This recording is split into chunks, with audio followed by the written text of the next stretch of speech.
In this video, I'm going to show you how to connect and use a MIDI keyboard and also let you know what to look for if you are in the market to buy a MIDI keyboard for your Mac, your PC, your iPhone, or your iPad. But if it's your first time here, who am I? What is this?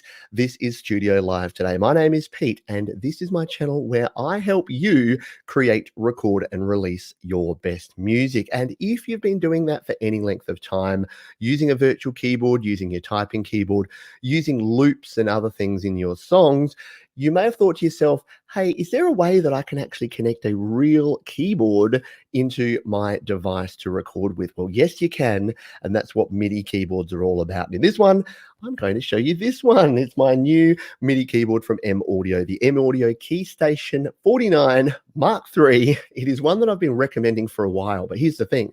I had the old version of this one. It's the one, you can't see it, but it's one that's going yellow in the corner over there. The thing is, it's still been working for all this time, and it's still working to this day. These things are rock solid. But I wanted to test this one out because I've been recommending it and I haven't actually used this version, the Mark III. I wanted to make sure I picked one up and checked it out. So let's go through what we're doing in this video. Firstly, we'll talk about what a MIDI keyboard is and choosing a MIDI keyboard. We'll go through a few quick details. I'm then going to unbox and connect up this MIDI keyboard, and then I'm going to show you how to use a MIDI keyboard using GarageBand on my iPad. So if that's the sort of thing you want to check out, then hang around. So let's start with, what is a MIDI keyboard? Well, MIDI stands for Musical Instrument Digital Interface, and it's been around since the 80s, and it's a way to connect up musical instruments to our computers, to our digital devices via what was originally a MIDI cable. You might remember these. They were the 5-pin DIN connectors. There was a MIDI in and a MIDI out, and they connected MIDI devices to a MIDI interface. What's cool these days, though, is USB is now the main MIDI supplying device. So most of your devices you'll find are USB, and that makes it super simple to plug in, because if you've got a MIDI keyboard like this one and a Mac or a PC, you simply take the USB cable, you plug it from the keyboard into your Mac or PC, it pops up as a device, and you can use it in your digital audio workstation. If you're using it with an iPhone or iPad, which is what I'm going to show you in this video, you need some extra hardware. You need a Lightning to USB adapter, which I happen to have here ready to go, which I'll be showing you once we get this connected. Now, what should you look for in a MIDI keyboard? Well, you can spend anything from about $30 or $40 right up to several hundreds, even thousands of dollars. The reason that I go for this one, the M-Audio Keystation, is it is the best balance of value and quality. It's a 49-key semi-weighted keyboard, which means it feels a little more like a piano. It's got those semi-weighted keys. 49 keys means you've got a decent amount of range, a few octaves there to play with. It's got the pitch modulation wheel, pitch bend wheel, and modulation wheel. It's got the connection for a sustain pedal, which is a very cool option for a MIDI keyboard. It's got basically everything that you need to get started. Now, the thing is, you can go from there, you can go up to keyboards that have drum pads on them. You can go to keyboards that have faders and other things. And depending on the software you're using is whether they will actually be compatible and whether you can use those features with your software. And I'm going to show you some of those things in this video. Now, if you do want to pick up this or any other piece of home studio gear, you can head over to studiolivetoday.com/gear. That is my gear guide, and that is where you can find links to these. For this ones, you can also go straight down to the description or the comments in this one, and you'll find links directly to this. For now, though, let's move our keyboard and mouse here. Let's create some space here on my desk, because this is a big one, and we're going to have to bring this up to open up and take a look at the M-Audio Keystation Mark III. Now, I have not actually even opened this box, so this is always a bit brave. I say this about every live show. You could see something that's really interesting, educational, informative, or you could see a bit of a train wreck. Either way, hopefully you're going to be entertained. So I'm opening this up rather awkwardly so that I can remove the packaging and remove the keyboard, like so. There is some more stuff in there that we're going to grab out in a moment. So it looks like a manual and hopefully a USB cable. We'll take off the ends of this. Boom, boom.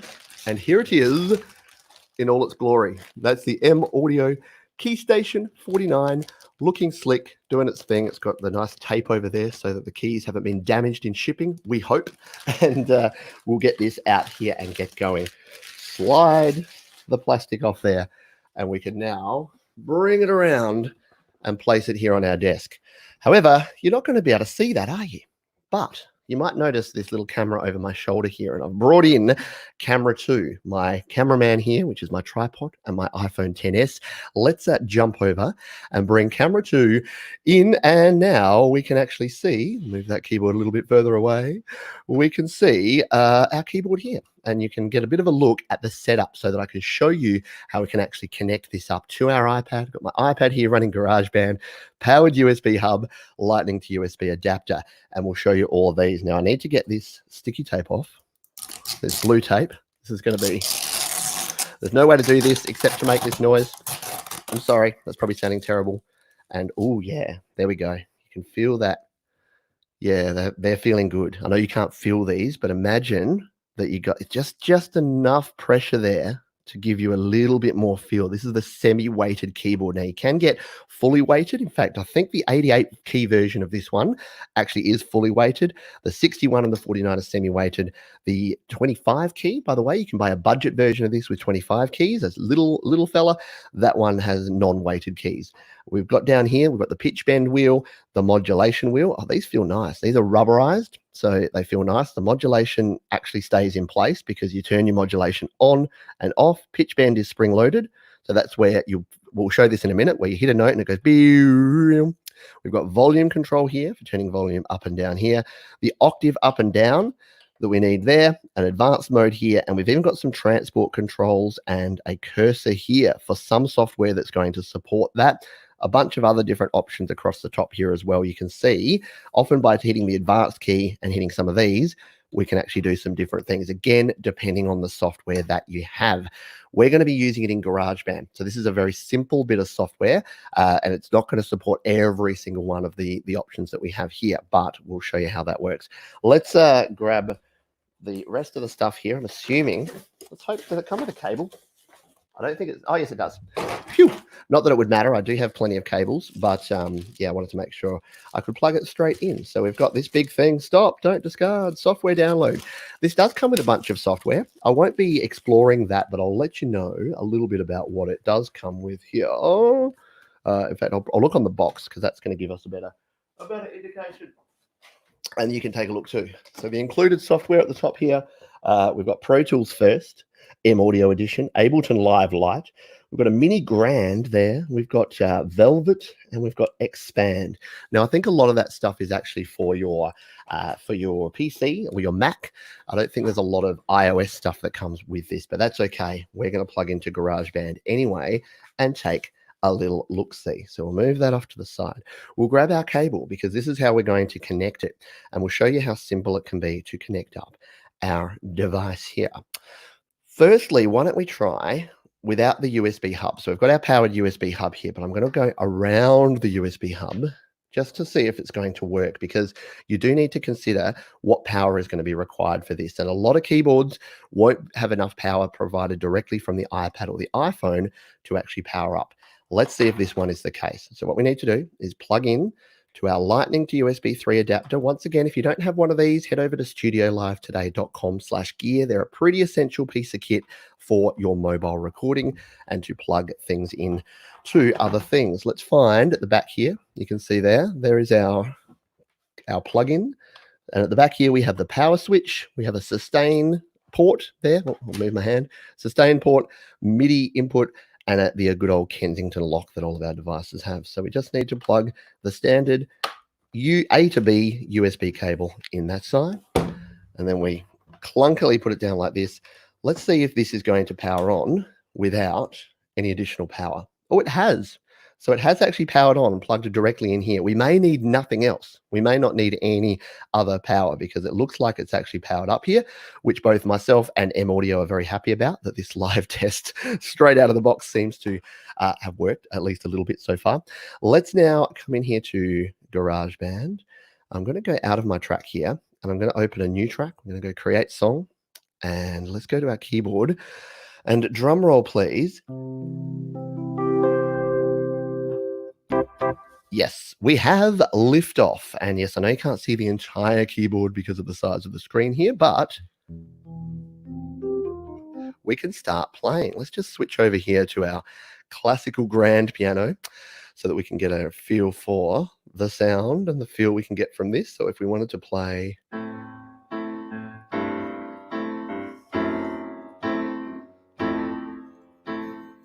We've lost the other keyboard. We've lost the other camera. Other camera. Something went wrong, it says. Try again. It's returning. It's coming back, apparently. We'll find out. Are you coming? Would like to access my camera? Yes, it can do that. Come on back now. All right, we're coming. I'll mute the audio from that end. Where is it? Where is it coming back? Are you rejoining? Let us check your camera mic. Yep, that's fine. And enter the studio. Bop. Okay, we're back. As I said, as I've just finished saying, the beauty part about a live stream is anything can happen. The challenging part about a live stream is anything can happen. All righty. I've got a question here from Ricky Elvis who says, did the tape make the keys sticky? It's a very good question, actually. Let's have a feel. Slightly, yeah. I am going to have to get a damp rag and wipe these down. I'm also going to have to be very careful not to play anything that's not my own music, because that's going to hit the copyright flag thing pretty quickly and pretty straight away. There we go. There we go. So we are set up here. So as you would be aware, if you've used GarageBand before, the way that we can bring together music in this is that all we need to do is go to our instrument selector and then go to whatever instrument we want. So let's bring in like a soul organ. Let's play a little bit of an organ part here, because this is going to show off some of the things we can do here with things like the pitch bend wheel and the modulation wheel. So we're into the using section now. We've connected it, and the beauty part is it looks like, at least with the iPad, all we needed was the Lightning to USB 3 adapter. No additional power, but we do have that power port there. So if you're using an iPhone or another device that needed more power, all you need to do is put a Lightning connection there into a power outlet or into a into a AC power, and you'd be good to go. The other thing you can do is use something like this, like the 10DAC powered hub. This is the 10DAC USB powered hub if you wanted to power up multiple devices, and I show those in other videos. If you search YouTube, search Pete Johns powered hub, you'll find out exactly how to do that, or head over to the gear guide, studiolivetoday.com/gear. Righty dokie. Oh, there you go. There's our organ. So our pitch bend wheel and modulation are not working out of the box. This is something we're going to have to work on. Let's just try a different instrument just to make sure it's not just that. If we go to the electric piano, it's just the organ. Okay, so good. Panic averted. The organ doesn't support pitch bend or modulation, which makes sense because it is not an electronic type instrument, but we do for our electric piano, so we can.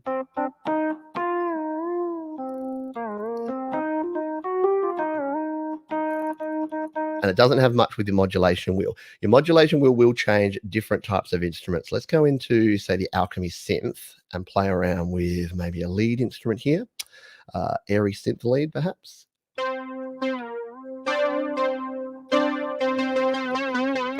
So there's your modulation. So with the modulation down,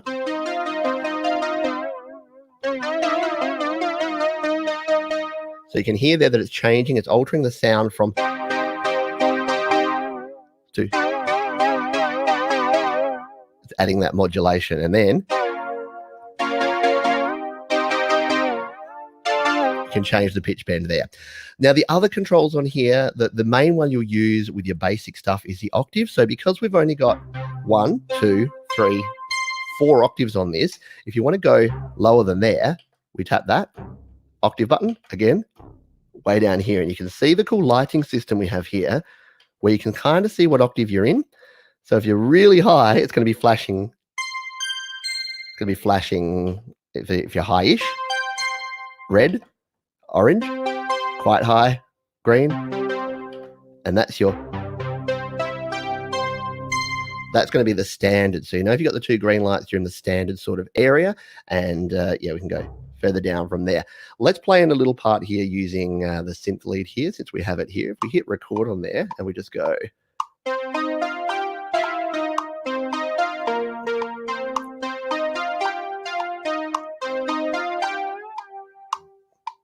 That was quite terrible, wasn't it? But that's all right. It's a demonstration purposes only. That's going to annoy me if I don't edit that one little bit. Here you go. You got a bit of an editing lesson here at the same time. Delete. All right.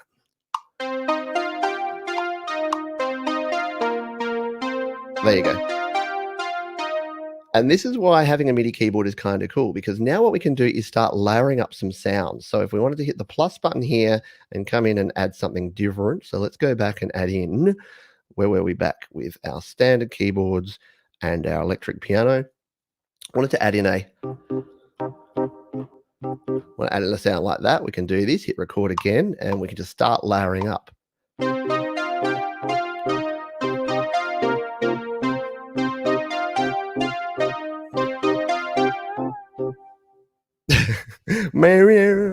And the beauty part is that the keyboard is not just for playing synths and keyboard sounds. We can actually use it to play a bunch of other sounds. For instance, if we want to add in some strings to an arrangement like this, we can come into our strings and we can suddenly start layering in some string sounds.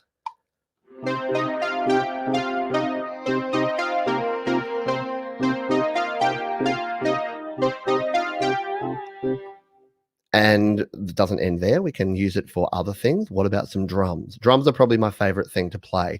Whenever I set up a MIDI keyboard and my children are around, they come in and grab it and start playing the drums because it gives you... There's my hi-hat. Let's hit some... actually, we need some electronic drums, don't we, for something like this? Let's come in. We're going to go more sounds. Bump, more sounds. Come on. And we want some, maybe this Prismatica. Yeah, let's bring in our Prismatica. Yeah, let's bring that in. Do it.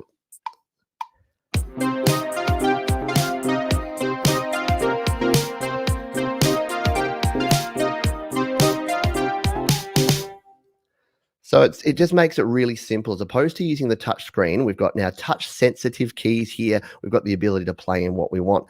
Now, I've just mentioned touch sensitive. Let's just come back here and go back to our piano, shall we? Back to our standard piano. Oh, we're still on the electric piano. Go back to our classical grand, because what you'll notice, the other cool thing about having a MIDI keyboard is you've got a bunch of levels of touch sensitivity. So it just gives you that ability to play expressively. So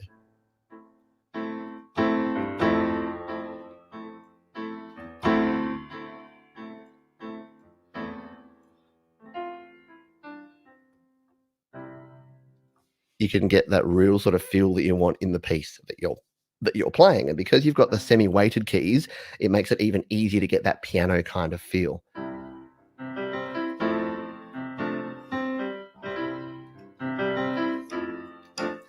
The other thing you can do with a MIDI keyboard is add a sustain pedal. Now, I was going to get my sustain pedal out to show you how it worked, but it's behind all the camera gear and in that drawer. There are links to sustain pedals down in the description. A sustain pedal just means that when you hold down a note, it will actually hold on that note. If we come in here, you can see this little slider. That's going to turn on the sustain. So a sustain pedal just means you can turn on and off that sustain just with your pedal. You can also control things like the rotation of your organs with a sustain pedal. There's a bunch of cool things you can do with it if you add a sustain pedal. And to show you on the keyboard, if we turn it over, where you actually plug that in, it's just a 1/4-inch plug that goes in here right next to the USB plug there. And that's it. That's why it's so simple. So USB plug straight out into your device. Let's go back through a summary of everything you'll need to get up and running here with the M-Audio Keystation 49 Mark III. What you need is the device itself. It comes with its own cable. You plugs directly into your Mac or PC. If you're running a Mac or PC, load up your software. You will be 100% good to go. If you're using an iPhone or iPad, you will need a Lightning to USB adapter. I recommend this one, the genuine Apple Lightning to USB 3 adapter. It is the best reliability and quality. You can find links to that at studiolivetoday.com/gear as well. And then all you need to do is plug and play, and you will literally be away in just a matter of seconds. And then you can see how flexible this can be with any of your instruments, your keyboard instruments, any of your other instruments. Use an oboe, a saxophone, any of your third-party apps as well. and plugins that you want to use can use the keyboard, anything that supports MIDI. Now, GarageBand is not the only app. If you're using something like Audio Pro or Cubasis, then you get even more flexibility. There's more features you can use with some of the more advanced features. I just wanted to show you a basic idea of what we can do with this here today. And perhaps if there's demand, we'll return in a future video and show you more about everything that we can do with this. So there you go. We have successfully unboxed, plugged in, and showed you how to use a MIDI keyboard. In this case, the M-Audio Keystation Mark III. Once again, head to studiolivetoday.com/gear if you want to find out even more information about this and all of the gear that I recommend, as well as check those links down in the description. Thanks for being here today. I hope you got some value out of this. If you did, hit the like button. Make sure you subscribe to keep up with future videos, and I'll see you next time.